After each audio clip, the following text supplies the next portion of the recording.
연휴입니다. 5일 동안 이어지는 연휴라서 오늘이 마지막 날 같습니다. 어느 때와 같이 이렇게 그런 연휴가 아니고 걱정 반, 근심 반 이런 것을 가지고 연휴를 아마 지낸 줄 압니다. 좀 제대로 숨을 쉴 수가 없는 기간이 되었습니다. 쉽게 말씀드리면 즐거워해야 할 명절 혹은 또 목사는 주일만 되면 좀 기뻐해야 되고 기대가 많아야 되는 주일인데 항상 주일이 되면 좀 염려스러운 부분들이 많습니다.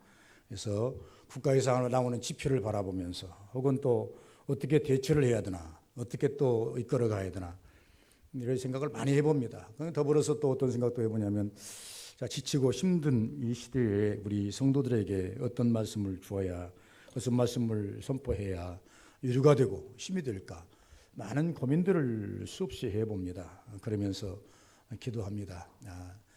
영원하지는 않을 것이니 우리 성도들이 잘 견뎠으면 좋겠다. 자기 신앙을 잃어버리지 않고 잘 지켰으면 좋겠다. 어떤 형태로든지 참 잘 지켰으면 좋겠다. 이렇게 하나님께 기도하면서 저는 한 사람 한 사람을 이름을 부르면서 이제 개인적인 그 기도로 몰입을 해서 가고 있습니다. 그래서 맞춤형으로 하나님 앞에 기도를 합니다. 맞춤이라는 것은 제가 미미하지요. 왜 그러냐면 제가 보는 시야, 제가 느끼는 감동, 제가 느끼는 것 안에서 기도하지 뭐 다른 것과 기도하겠습니까? 그래서 우리 장로님을 바라볼 때 이렇게 했으면 좋겠다. 우리 집사님들을 바라볼 때 이렇게 했으면 좋겠다. 이런 것을 도와주시면 하나님이 도와주시면 좋겠다. 그래서 신앙을 지켰으면 좋겠다. 이래서 맞춤형으로 우리 교인이 많지 않기 때문에 성도들이 많다고 한다면 다 이름 불러서 기도하기 쉽지는 않겠으나 많지 않기 때문에 이름 불러서 기도해도 10분, 15분이면 다 끝이 나기 때문에 그렇게 크게 시간 많이 가지는 않습니다. 그러면서 가슴속에 이런 여러 가지 생각들을 해봅니다. 오늘 주신 말씀을 통해서 제가 이렇게 한번 생각해 보았습니다. 오늘 이 말씀과 제목과는 좀 동떨어진 말씀 같이 보일지 모르지만은 그러나 찬찬히 이 말씀을 뜯어서 보니 헤쳐보니 참 베드로가 복이다 이렇게 저는 규정을 했습니다. 여러분들은 다 성도입니다. 성도는 복인 줄 믿으시기 바랍니다. 다른 게 없어요. 성도라면 복이 있는 겁니다. 성도이기 때문에 복이 있습니다. 성도는 그냥 성도가 되는 것이 아니라 누구의 부르심을 받았어요? 하나님의 부르심을 받은 자이기 때문에 복인 겁니다. 이스라엘이 왜 복인가? 이스라엘은 적어도 하나님의 선민이기 때문에 복입니다. 다른 것이 복이 아니에요. 선민이라는 그 자체 하나만으로 복인 겁니다. 그것처럼 오늘날 21세기를 살아가는 우리 성도들이 왜 크리스찬들이 복인가? 여러분이 하나님의 부름을 받아서 성도라는 이름을 가졌기 때문에 복이라고 하는 것입니다. 그래서 나를 가리켜서 복 없는 자로 만들지 마시고 복 있는 자로 규정을 하셔야 됩니다. 나는 복 있는 자다. 따라합시다. 나는 복 있는 자다. 왜 복이 있습니까? 주님의 부르심을 받았기 때문에. 주님의 부르심에 합당하게 살지 못할 때도 있어요. 주님의 부르심에 정말로 완벽하게 살 수 있는 그런 상경이 못 되어서 또 그렇게 살 수 없는 사람 많아요. 오늘 본문에도 보니까 베드로가 대단한 사람 아니겠습니까? 예수님의 제자로 부르심을 받은 이가 어찌하여 예수를 부인하는 데까지 이르렀는가? 우리가 보면 참 걱정스럽지 않습니까? 똑같은 거예요. 예수님의 부르심을 받은 베드로는요, 복중의 복입니다. 그럼에도 불구하고 제자로 부름받았는데요, 우리 성도가 성도로 부름받은 것이 아니라 제자로 부름받았기 때문에 복중의 복 아니겠습니까? 그러지만은 그가 그 부름심 받은 바대로 사는 것은 쉽지가 않더라 그 말입니다. 그리함에도 베드로는 복입니다. 왜? 주님의 부르심을 받았기 때문에. 우리가 하나님 말씀대로 끝까지 다 살지 못한다 할지라도 여러분들이 하나님의 부르심을 받았다면 복 있는 사람인 것을 믿으시기를 바랍니다. 어부가 사람 낚는 어부가 되었지 않습니까? 얼마나 큰 복입니까? 그런데 이 오늘 이 본문에 보니까 복 받은 것은 사실인데 분명한데 복 반대편에 있는 악은 못 받다는 겁니다. 우리가 성도로서 하나님께로부터 복을 받은 성도이면 분명한데 항상 내 이면에 내 반대편에 악이 존재한다는 것을 우리는 간과하고 살 때가 너무나 많습니다. 시편 1편 1절에 보니까 복 있는 사람은 이렇게 말합니다.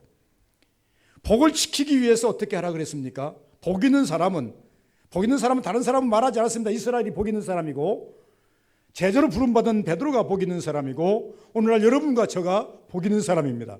복 있는 사람은 이 복을 지켜야 되는데, 하지 말아야 할 것이 있는데, 악인의 꾀에 빠지지 않아야 되고, 죄인의 길에 서지 않아야 되고, 오만함에 빠지지 않아야 복 있는 자리를 지킬 수 있다는 겁니다. 복 있는 그 자리를 고수할 수 있다는 것입니다. 누구라도 하나님께서 복 있는 자리에 나를 앉혀놓으셨는데, 그런데 악에 빠지고 죄의 길에 서고 오만한 길에 빠지면 언제라도 우리는 멸망의 자손으로 전락할 수 있다는 것입니다. 잘 아시는 것처럼 우리가 아담이라는 사람이 복 있는 사람 아닙니까? 아담이 있는 자리가 어떤 자리입니까? 하나님과 함께 동고동락을 하면서 에덴이라고 하는 어마어마한 그 프로젝트를 가지고 있고 어마어마한 세계를 가지고 있는 그 에덴에서 기거하는 이 아담이 복 있는 사람인데, 이 복을 지키기 위해서는 적어도 악에 빠지지 않아야 되고 죄의 길에 서지 않아야 되고 오만에 빠지지 않아야 되는데, 이는 이 세 가지 다 빠져버린 거예요. 그래서 이는 적어도 이 복 있는 자리에서 물러나게 되는 그런 비참을 맛본 것을 알 수가 있는 것입니다. 오늘 본문에 보니까 하루 사이에 많은 일들이 일어났습니다.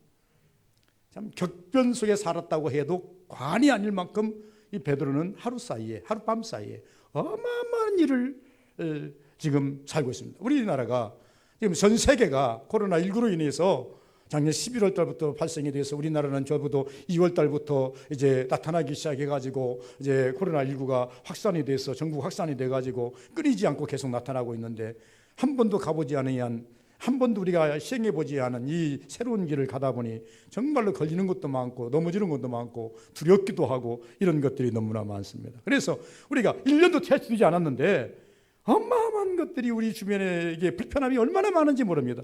정신 차릴 수가 없는 그런 세상이 되어버렸습니다. 자, 때는 어땠습니까?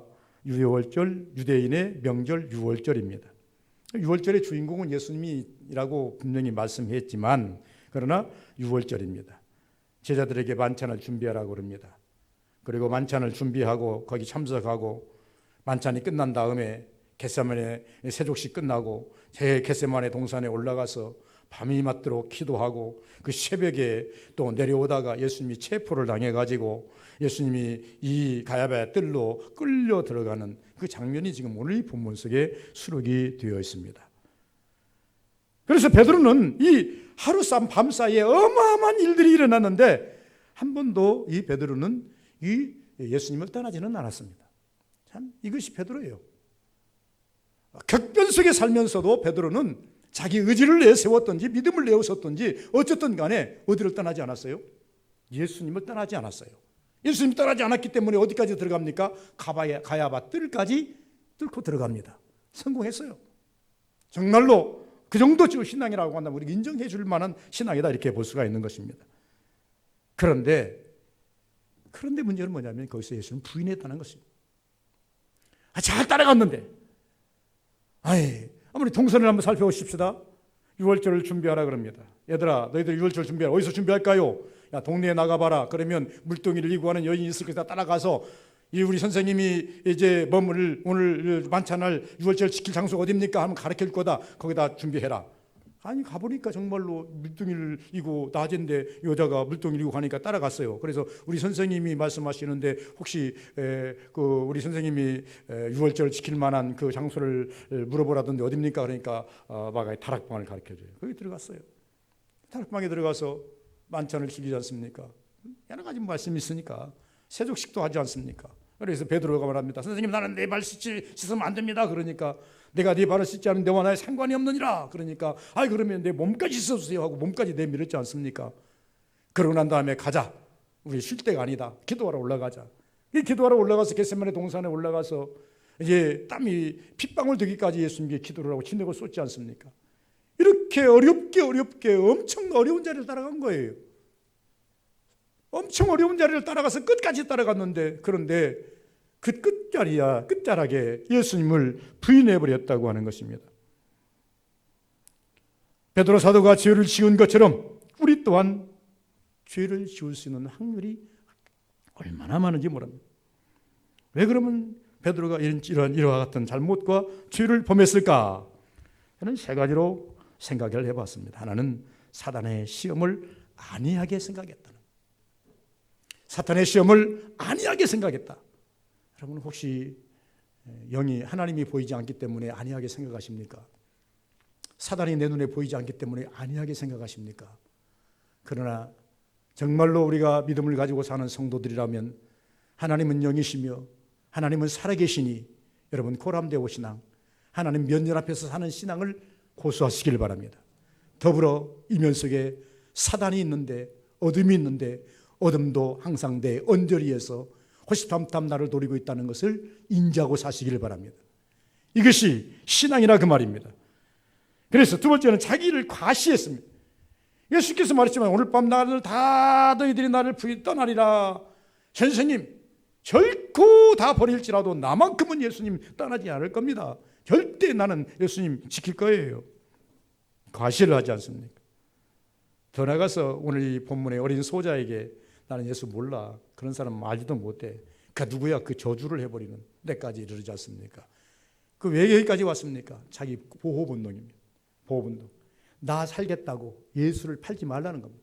나 살겠다고 예수 부인하지 말라는 겁니다. 성경은 예수께서 이미 이것을 예견하시고 말씀하셨습니다. 누구든지 나를 위해서 죽고자 하면 살 것이요 살고자 하면 죽을 것이니라. 너희들이 모든 사람 앞에서 나를 시인하면 아버지 앞에서 나도 너희를 시인할 것이고, 모든 사람 앞에서 나를 부인하면 아버지 앞에서도 너희를 내가 부인하리라. 이것이 성경 아니겠어요?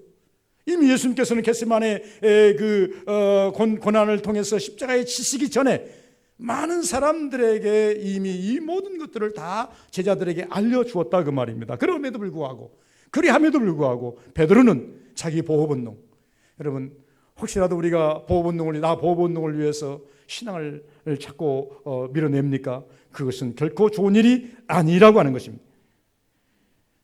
우리가 알아야 할 것은, 더 큰 문제는 우리가 죄를 짓고도 죄인 줄 모를 때에 예수님이 얼마나 안타까워하시는가. 예수님께서 십자가에 달리시고 가상치는 속에 한마디를 하셨습니다. 아버지요, 저들이 하는 일을 알지 못하느니이다. 용서하여 주옵소서. 저들이 하는 일이 무슨 일입니까? 예수를 갖다 십자가에다 지금 못 박혀서 죽이는 일 아닙니까? 이것이 얼마나 큰 죄악인 줄을 저희들이 알지 못합니다. 알지 못한다는 것은 무슨 말이냐면, 하나님께서 이들에게 얼마나 큰 죄를 묻고 책임을 물은 걸 알기 때문에 예수님께서는 그를 용서하기 위해서 그를 위해서 기도하는 모습을 볼 수 있지 않습니까? 그러면 오늘 제가 제목으로 가서 베드로가 왜 복인가? 베드로 사도는 왜 복 있는 사람인가? 저는 첫 번째 이렇게 규정을 해봤습니다. 은혜이시고 사랑이신 예수님과 같은 자리에 있었다는 것 자체가 복입니다. 여러분 다른 것 생각하지 마시고, 오늘 여러분 교회 나와 있는 거, 예배 자리에 같이 예배 드릴 수가 있는 상황이 아니어서 인터넷으로 유튜브로 지금 예배를 드리시는 분들도 계실 줄 믿는데, 여러분 예배에 같이 공유하면서 예배 자리에 앉아 있는 것 자체가 복 있는 사람이라고 하는 것을 믿으시기를 바랍니다. 내가 앉아 있는 자리, 내가 지금 하나님을 향해서 지금 무릎 꿇은 자리, 내가 하나님을 향해서 서 있는 자리가 복 있는 자리입니다. 이 자리가 복 있는 자리라고 아니면 어떤 자리가 복이 있다고 말하겠습니까?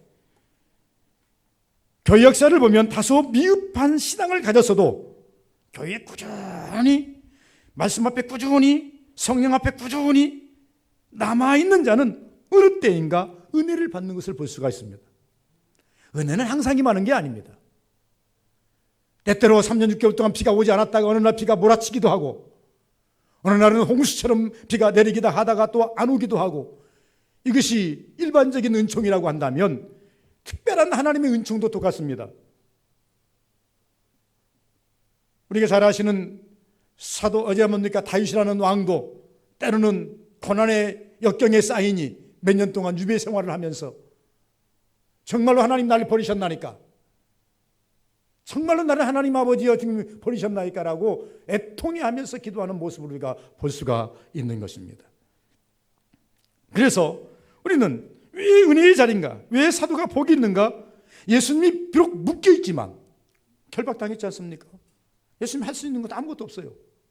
지금 이제 십자가를 지기 위해서 지금 이제 모두로 들어갔기 때문에 모든 사역은, 이 땅에서의 모든 사역은 다 잠재해버렸어요. 다 거두었어요. 이제 예수님께서는요, 이제 물도 걸어가시고 하늘도 올라가시고, 그러고 난 다음에 많은 사람들이 배양으로 밀을 나갈 때 뚫고 나오기도 하시고, 그 여러 가지 이적과 기적을 행하시던 그 예수님께서 십자가를 지시는 그 십자가 앞에서는 모든 사역은 다 중지했었어요. 이제는 힘쓸 겨를이 없어요. 힘 안 쓰셔요. 뭐 권세로, 능력으로 하나님의 주신 영적 파워를 가지고 힘쓰는 때가 아니에요. 어떻게 하면 이 육의 고통을 이기면서 십자가 질 것인가, 이거 하나만 남아있는 거예요. 그렇기 때문에 예수님 결박당한 거 아니겠습니까?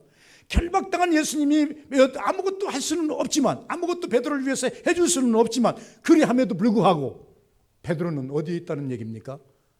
주 안에 있는 거예요. 우리가 찬송을 이렇게 부릅니다. 주 안에 있는 나에게 단 근심이 있으랴. 우리는 찬송을 잘 부르죠. 내가 왜 복입니까? 주 안에 있기 때문에. 주님이 내 안에 있기 때문에. 이것이 복이라 그 말입니다. 그래서 자기 의를 앞세거나 두려워하거나 정죄하거나 교회를 등지면 결코 복 있는 자가 될 수가 없다는 것입니다. 예수님 계신 자리가 복 있는 자리예요.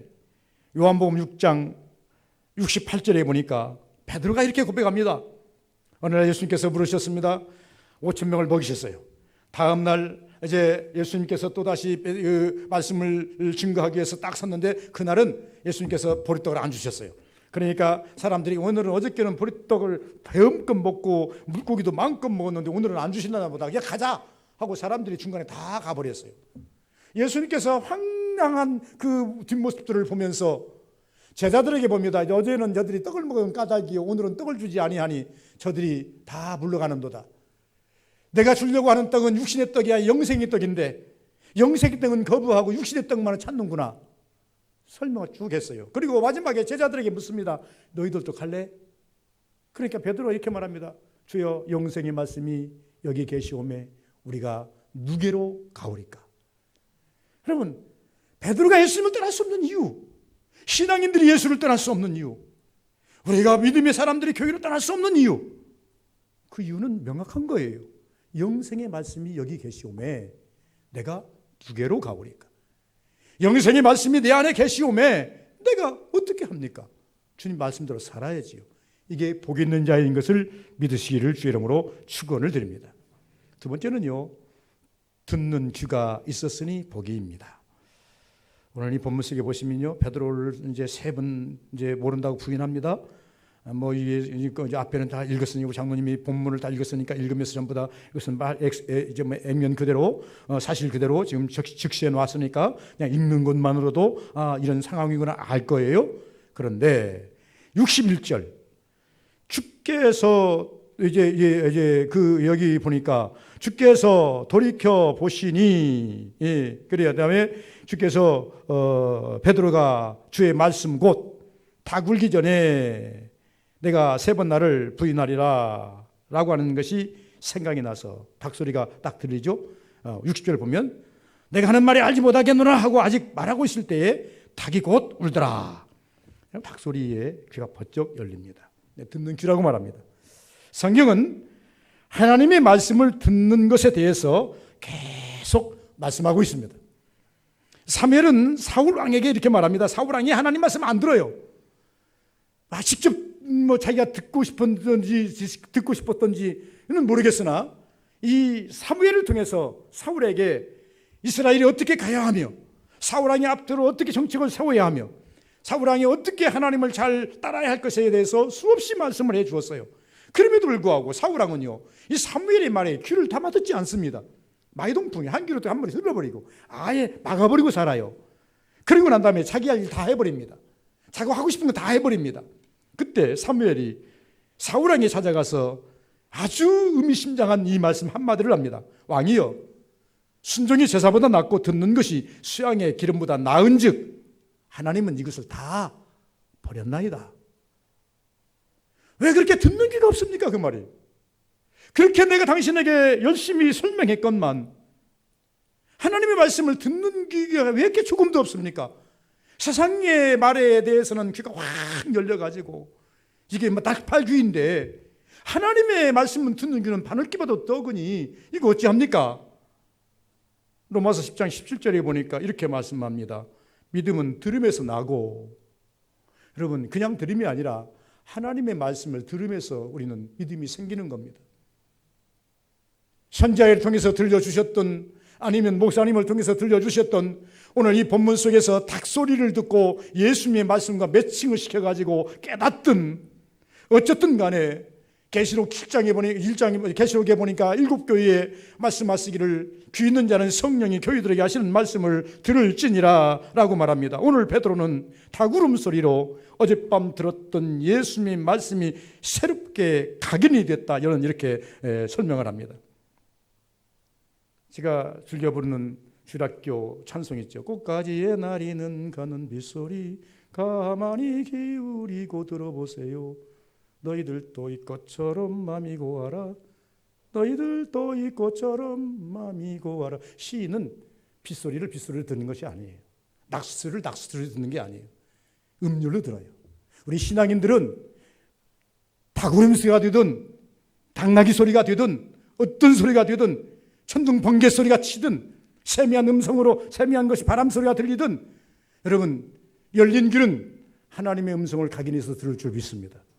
베드로가 그래서 귀가 열린 귀가 있는 거예요. 닭소리, 모든 사람들은 닭소리 들었겠죠. 깨끼, 아, 날 새겠구나. 지금 해를 치고 닭이 우는 것 보니까 지금 새벽이 오고 있네. 거기까지는 사람들이 열어졌을 거예요, 일반적인 은총 속에. 그러나 베드로는 이 닭소리를 아침이 밝아오는 소리로 들은 것이 아니고, 그리고 난 다음에 닭이 우는 울음소리로 들은 것이 아니라 그 닭소리를 통해서 어젯밤에 예수님께서 네가 닭 울기 전에 3번 나를 부인하리라고 하는 그 말씀과 각인이 되고 매치가 되어서 그냥 열려있는 귀를 통해서 아 하고 탄식하게 되는 거예요. 우리 서부교인들도 그러한 은혜가 있기를 주의 이름으로 축원을 드립니다. 세상의 어떤 징조와 마음의 생각들, 그리고 여러분의 주변에 일어나는 모든 사건들, 사고들 하나님의 주시는 음성으로 각인해서 듣는 역사가 있기를 주의 이름으로 축원을 드립니다. 이런 분들이 복 있는 분들입니다. 세 번째, 보는 눈이 열렸다라고 말합니다. 오늘 61절에 보면 닭이 딱 울고 나니까 주께서 돌이켜 닭 울음소리가 더불어서 지금 예수님께서는 지금 잡혀가지고 어떻게 십자가를 져야 될 것인가 아마 여러 가지 무거운 착잡한 심정으로 지금 이제 하나님의 도우심도 받지도 못하고, 언제부터 하나님의 도우심을 못 받았어요? 겟세마네 동산에 올라가서 기도할 때부터 하나님의 도우심을 받지를 못했어요. 애쓰고 싶었으나 응답이 없었어요.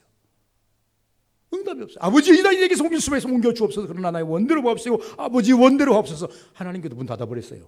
응답 안 해주세요. 그러니까 예수님께서 이것을 지금 내가 이제 십자가를 져야 되는데 이거 뭐 다른 새 오지 지금 뻔하게 십자가는 지금 다가오지, 여러 가지로 착잡한 심정을 가지시고 예수님께서 무거운 심정을 가지시고 십자가를 잘 지길 지금 소원하고 있는데 닭이 꿰껴올 때 그 정황 없는 그 상황 속에서라도 눈을 들어서 얼굴을 들어서 베드로 쪽을 한번 썩 바라보십니다. 그때 베드로도 닭 우는 소리와 더불어서 생각이 나서 아이고 우리 선생님 어저께 말씀하셨는데 하고 예수님을 딱 바라보는 순간에 예수님과 베드로와 눈이 딱 마주치게 됩니다. 여러분 영적 교감으로 사시기를 바랍니다. 마태복음 13장 13절에 보시면 이렇게 말합니다. 너희가 보기는 보아도 알아보지 못하는도다. 오늘 베드로 사도 우리는 우리의 행동과 언어의 삶에 주님과 교감이 있어야 된다는 사실을 저는 부각시키고 싶습니다. 우리가 이 땅에 살아가면서 은혜롭게 사는 사람이 누군가? 은혜롭게 사는 사람은 다른 게 아닙니다. 우리의 삶을 통해서 주님과 교감을 이루어야 됩니다. 영적 교감을 이루어야 됩니다. 예수님이 베드로를 보시는 그 눈은 어땠을까? 여러분 한번 2000년도로 돌아가서 그 현장으로 가해밭들과 베드로가 모닥불을 쬐다가 예수를 부인하고 예수님과 딱 마주치는 그 현장을 한번 싹 각인해서 한번 보시기 바랍니다. 예수님 시각에서 보시기 바랍니다.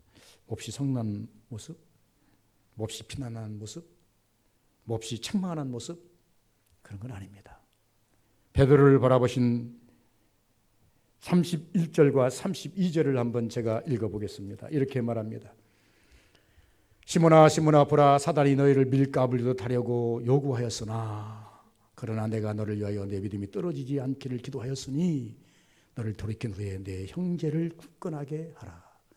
예수님께서는요, 베드로가 3번 예수님을 부인할 것에 대해서 이야기하고 시험에 빠질 것을 대해서 이야기하시면서 베드로에게 부드럽게 말씀하셨어요. 염려하지 마라. 너 내일 다 부인할 거다. 그것 때문에 너 실망하지 말고 좌절하지 말라.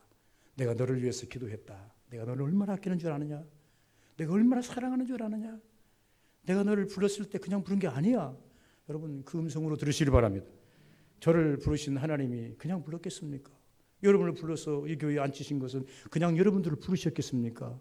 여러분, 세상이 뭐라고 했어요? 하나님이 세상을 이처럼 사랑하사 사랑했기 때문에 부르신 거예요. 사랑했기 때문에 베드로를 부르시고 사랑했기 때문에 베드로에게 회복의 영을 미리 예언해 주신 거예요. 그러니 베드로를 향해서 측은하게 바라보시는 그 눈길, 베드로도 그 예수님의 뭘 바라봐요? 모습을 바라보고 나가서 심히 통곡하지 않습니까? 만약에 예수님께서 베드로를 막 책망해버리고 막 화난 얼굴로 했다고 한다면 베드로가 언제 회개할 겨를이나 있겠어요? 무서워서 떨어야 되죠. 아이고, 선생님이 막 화내시네. 어떡하면 좋나? 무서워 벌벌 떨었을 거예요. 그런데 어젯밤에 베드로에게 이야기했던 그 모습이나 오늘 현장에서 무언으로 말없이 베드로를 바라보는 모습이나 동일해요. 여러분, 제가 경험해 그렇습니다. 내가 처음 주를 만났을 때 이 하나님은요, 동일하신 하나님. 언제라도 나에게 투영될 때마다 그 처음 만났을 때 그 모습 그대로예요. 그 사랑 그대로예요. 그 은혜 그대로예요. 변질이 안 돼요. 우리는 변질하고 우리는 달라질지라도 나를 부르셨던 주님, 나를 만나주셨던 처음 만나주셨던 그 주님, 그 모습 그대로 다가오는 거예요. 베드로도 마찬가지예요. 베드로에게 처음에 와서 네가 많이 잡았느냐? 깊은 곳에 가서 그물을 내려라. 그때 그 모습이나 베드로야, 너를 밀가루도 까는구나. 그러나 염려하지 말라. 내가 너를 위해서 기도했노니 너는 빠지지 않고 네가 굳건히 선 후에, 회개하고 굳건히 선 후에 네 형제를 위해서 네가 구원자가 되라. 이 모습이나 오늘 말씀이 없으시고 베드로를 바라보시는 그 무언의 표정이나 동일하신 하나님, 변하지 않습니다. 하나님은 살아계시기 때문에 우리는 가끔씩 얼굴이 가까스로 변하지. 좋을 때는 좋게, 나쁘면 나쁘게, 그래 시시각각 얼굴이 변합니다. 그래서 가족이 같이 살면서 아내의 얼굴을 보거나 혹은 내 얼굴 자식들을 보면 아빠 얼굴 보면서 아빠 무슨 일 있어요? 이렇게 또 물어보고 이렇게 물어보고 저렇게 물어보고. 왜 그럽니까? 변하기 때문에 그래요. 그러나 주님은 한 번도 변하지를 않더라. 그렇게 말하고 있습니다. 그래서 우리는 보는 눈이 열려 있어야 된다. 사단이 있습니다. 예수님이 지켜주셨구나라는 것을 직감하고 영적 교감을 가지고 사셔야 된다는 겁니다. 네 번째는요, 분별일과 깨닫는 영이 있어야 된다고 하는 것을 말씀을 드리고 싶습니다. 뭐라고 그랬어요? 마지막 하반절에 생각이 나서 분별과 깨닫는 영입니다. 요한복음 16장 7절 7절과 8절을 보니까 성령의 역사에 대해서 이야기했습니다. 너희들에게 내가 가고 성령을 너희에게 보내줄 것인데, 요한복음 16장 7절 8절 보니까 보혜사 성령이 너희에게 오시면 그럼 너희에게 죄에 대해서, 의에 대해서, 심판에 대해서 막 마음을 일으켜 줄 것이다. 그때 빨리 반응하라. 여러분, 하나님께서 여러분의 마음을 막 일으키십니까? 반응하시기를 바랍니다. 우리는 서부교회는 반응 잘하는 줄 믿습니다만은 제가 수없이 가르쳤기 때문에 그냥 교회 가서 기도해야지 이런 말 하지 마시기 바랍니다. 여러분 마음을 일으켰으면 그 현장에서 바로 주여 감사합니다. 깨닫는 마음 주셔서 감사합니다. 하나님 이렇게 내게 보여주시니 감사합니다. 이것이 내가 되기를 원합니다. 혹은 두렵고 떨립니까? 하나님 내가 떨리고 두렵습니다. 하나님 아버지 이것을 소멸해 주시기를 바랍니다. 현장에서 그때마다 주신 은혜에 따라서 여러분 이제 하나님의 은혜와 깨닫는 은혜가 있기를 주의 이름으로 분별하는 영이 있기를 주의 이름으로 축원을 드립니다. 그래서 하나님께서 여러분의 마음을 막 일으키시기를 주의 이름으로 축원을 드립니다. 일으켜 주셔야 됩니다. 일으켜 주셔야 되지 않겠습니까? 마지막 62절에 보니까 밖에 나가서 심히 뭐하더라? 통곡하더라. 회개입니다. 말씀대로 못 살았으면 회개하죠. 베드로가 왜 회개해야 됩니까? 말씀대로 못 살았잖아요. 말씀대로 지키지를 못했지 않습니까? 이미 예수님께서 뭐라고 그러셨어요? 겟세마네 동산에 올라가셔서 따로 세 사람을 불러서 앉히시고 기도하시면서 얘들아 내가 마음이 심히 고민하고 민망하니 내가 조금 더 가서 기도해야 되니 너는 여기서 기도해라 하고 예수님께서 돌 던질 만큼의 거리 한 50m쯤 떨어져서 열심히 기도하고 돌아오시지 않습니까? 그랬더니 제자들이 뭐 하고 있어요? 자고 있어요. 그때 예수께서 뭐라고 그러셨어요? 야, 깨우시고 말했습니다. 시험에 들지 않도록 깨어 기도하라. 두 번째 또 가서 기도하고 왔더니 또 자고 있어요. 야, 나와 같이 1시간도 깨어 있을 수 없느냐? 1시간만 깨어 있어다오. 그러면 시험 안 당해. 저는 그래서 이 성경을 읽으면서 그렇게 말합니다. 여러분, 하루에 1시간만 열심히 기도하십시오. 시험 당한 일 없다. 저는 이렇게 항상 우리 성도들에게 가르칩니다. 그래서 내 경험을 말하는 것이니까 경험이 다는 아닙니다. 그러나 제가 성경적인 것을 말하는 것이니까 성경적인 거 가지고 풀어 쓰시기를 바랍니다. 어떤 분은 2시간도 3시간도 10시간도 좋습니다. 그러나 예수님께서 분명히 제자들에게 말씀했습니다. 1시간만 같이 깨어있자. 그러면 시험 당하지 않는다. 1시간도 깨울 수 없었냐? 이렇게 설명하는 것을 보시니 예수님께서 이랬더니 그래서 그러니 결국은 3시간 동안 3번 왔다 갔다 하셨어요. 예수님께서 기도하러 3번 동안 갔다 올 동안에 잠만 쿨쿨 잤어요. 그러고 난 다음에 마지막에 뭐라고 했어요? 얘들아 가자.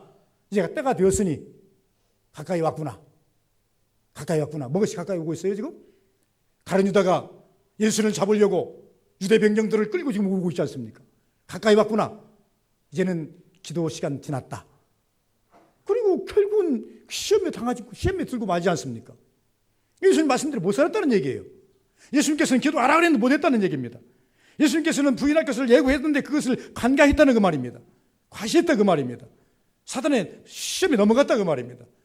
그러면요 우리가 회개할 것이 많습니다. 사단에 우리에게 유혹받아 넘어갔다 회개할 것입니다. 우리가 내 의를 너무 앞세워서 우리가 넘어졌어도 회개할 일입니다. 하나님 말씀대로 우리가 따라가지 못하고 살아지 못했다 할지라도 그것은 다 회개할 일입니다. 왜 회개해야 되는가? 라고 하는 것입니다. 내 허물이 보이면 회개해야 됩니다. 더 나아가서 하나님이 마음에 깨닫게 해주시면 이것도 회개해야 됩니다. 왜? 회개 없이 구원이 없고 회개 없이 회복이 없습니다. 회개를 통해서 베드로 사도는 다시금 힘을 얻습니다. 32절을 다시 한번 제가 읽습니다. 이렇게 말씀하고 있습니다. 그러나 내가 너를 위하여 내 믿음이 떨어지지 않기를 기도하였노니 너는 돌이킨 후에, 지금 돌이키는 순간입니다. 베드로가 회개하는 것은 돌이키는 순간입니다. 말씀을 듣고 나가서 밖에 나가서 심히 통곡하는 것은 돌이키는 순간입니다. 돌이킨 후에 내 형제를 굳건하게 하라. 여러분, 우리는 굳건할 수 없어요. 나는 하나님이 아니지 않습니까? 하나님의 은혜를 받아서 사는 우리가 내 복인가? 베드로는 그래서 복입니다. 하나님의 계시에서 베드로의 모든 형편과 사지를 다 아시고 그 형편 따라서 하나님께서는 그를 케어해 주지 않습니까? 이때는 이렇게 하라, 이때는 이렇게 하라, 이것은 이렇게 막아주겠다, 이건 막아주겠다. 우리 사랑하는 우리 서부교회 성도님들, 여기 와 앉아 있는 것이 복인 줄 믿으시기 바라면 하나님의 부름 받아서 자녀된 것이 복인 줄을 믿으시기를 주의 이름으로 축원을 드립니다.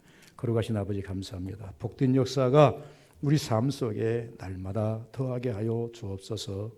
이 시간도 하나님 아버지의 말씀을 듣게 하시니 감사합니다. 하나님, 베드로 사도가 복입니다. 사도로 부름을 받았기에 복입니다. 주님과 함께 동거동락했기 때문에 복입니다. 그 어려운 자리지만, 힘든 자리지만 다 제자들 떠나버렸지만 사도와 베드로와 요한만이 그곳을 가는 것이 아니겠습니까? 그 자리라도 있었으니 복입니다. 하나님, 정말로 우리는 깨닫는 영을 주셔서 감사하고, 하나님께서 주여 눈을 열어주셔서 감사하고 귀를 열어주셔서 감사하고, 하나님 모든 것을 동원하여 베드로를 일으키려고 하시는 주님의 그 아름다운 모습을 볼 때 베드로는 복입니다. 하나님, 우리에게도 그와 같은 은혜를 허락해 주옵소서. 오감 육감을 통해서 하나님 아버지를 더 깨달아가고 알아가고 하나님 믿어가게 도와주시옵소서. 내가 주 안에 있는 것이 복인 것을 알게 하옵소서. 성령의 충만한 삶을 살게 하옵소서. 예수님 이름으로 기도하옵나이다. 아멘. 찬송